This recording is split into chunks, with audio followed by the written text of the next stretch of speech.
Saideep tutorials मध्ये स्वागत आहे। आज आपण प्रश्न बघणार आहे 70 चा 40% म्हणजे किती। आता 70 चे 40% म्हटलं तर सोपं आहे, लगेच काढता येतं। पण ऑप्शन कसे दिलेले आहेत बघा, 60 चे 60%, 40 चे 70%, 140 चे 20% आणि 50 चे 55%। आता हे आपल्याला काढूनच बघायचं आहे आणि यात महत्त्वाचं म्हणजे काय सांगितलेले आहे, अचूक 2 पर्याय निवडायला सांगितलेले आहेत।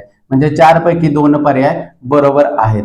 आता सुरुवातीपासून काढत जायचं। 70 चा 40% गुणिले 40 भागिले 100, शून्याला शून्य गेला, शून्याला शून्य गेला, किती आले 28।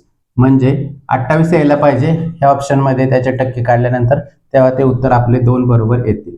आता 60 चे 60% काढा, 60 गुणिले 60 भागिले 100, म्हणजे शून्याला शून्य गेला, ह्या शून्याला हा शून्य गेला, किती आले 36 आले। म्हणजे हा पर्याय चुकीचा आहे।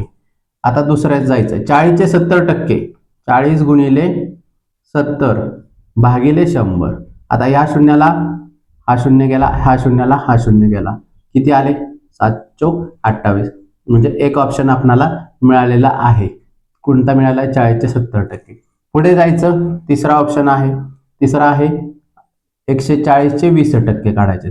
140 गुणिले 20 भागिले 100, हा शून्याला हा शून्य गेला, हा शून्याला हा शून्य गेला, किती आले 14 दुनी, हा 14 दुनी 28। म्हणजे आपल्याला दुसरा हे ऑप्शन मिळालेला आहे। म्हणजे ऑप्शन नंबर 2 आणि 3, चौथ्याची काढायची गरज नाही। 2 ऑप्शन आपले बरोबर आहे।